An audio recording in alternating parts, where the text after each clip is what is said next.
Dudes, this post is all about low testosterone. So in an earlier post, I explained what testosterone was. So it's a sex hormone and the dominant one for us dudes, just as a recap. Whereas it's synthesized, I think we all know this from grade 9 biology, it's synthesized in our testicles. So we also have a hypothalamus, pituitary, testicle axis of hormone interaction.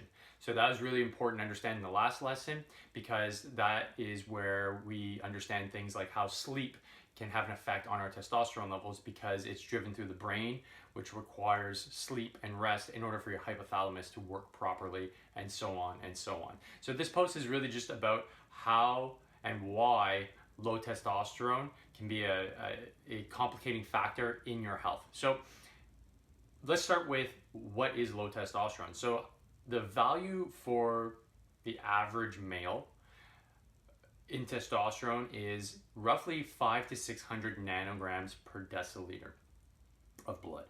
And it can range anywhere from 200 to 1200 nanograms per deciliter.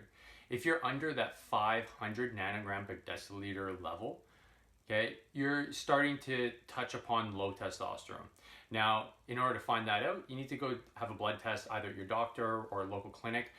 I found a great service here in Quebec that is able to actually come to your house and within a few days has the results for you.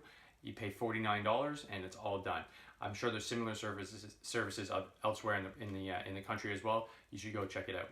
So with that being said, if you're curious and you want to know what your testosterone levels are, it is a really important marker for men's health, and I strongly recommend you do it, because if you have low testosterone, okay, there's going to be some knock-on effects. You're going to have lower energy, you're going to have a hard time putting on muscle mass, and you're going to start losing muscle mass, including bone density. You're going to lose that as well.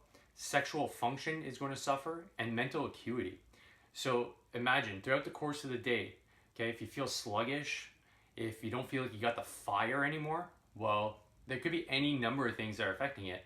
But instead of working on the little nitty-gritty things that you think might be causing your sluggishness or your lack of drive, why don't we look for the home run?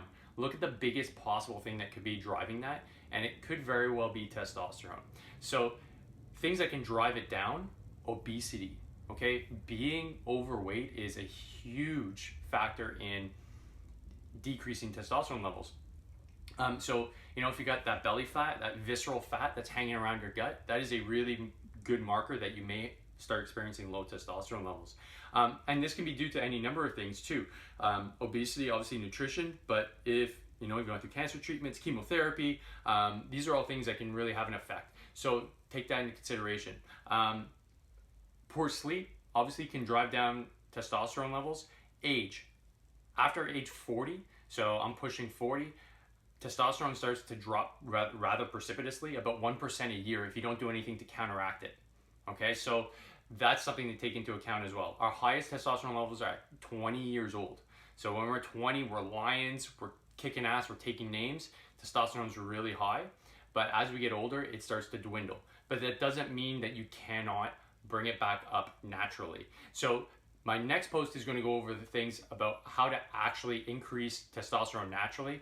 And if you are really, really keen on boosting it and getting it up without using any drugs whatsoever, check out my 12-week Beast program. This is a program that's designed for guys just like you and me that have kids, work, daily grind, have a little bit of extra body fat, don't have the same fire that we used to, and we just want to get back in the game and feel like we did when we were younger, because it's totally doable.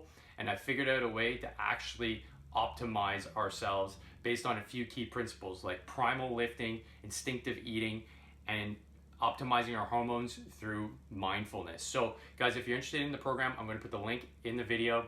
Check it out, or drop me a DM, and I'll catch you guys tomorrow with a post on how to actually boost those T levels naturally.